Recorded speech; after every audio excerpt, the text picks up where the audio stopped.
दिन में अगर कोई खातून हैज से पाक हो जाए तो बकिया दिन उसके लिए खाना पीना जायज़ है या ज़रूरी है कि वो खाने पीने से एहतराज करे?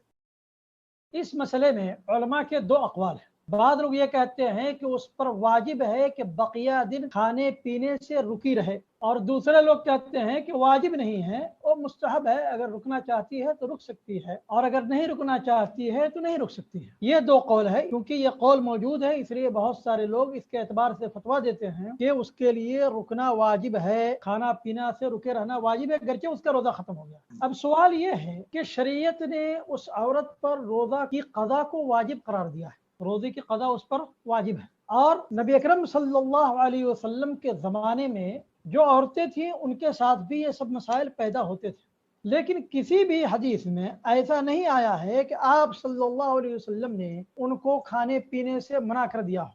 और जब उसको कज़ा करना ही है तो ये खाने पीने से रुके रहने से कौन सा फायदा हासिल होने वाला है। इसलिए सही बात यह है कि उस पर खाने पीने से रुके रहना वाजिब नहीं है। अगर कोई उस महीने के एहतराम में रुकी रहती है तो कोई हर्ज नहीं, लेकिन उस पर वाजिब नहीं है। वबिल्लाहि तौफीक। जज़ाकुमुल्लाह खैर।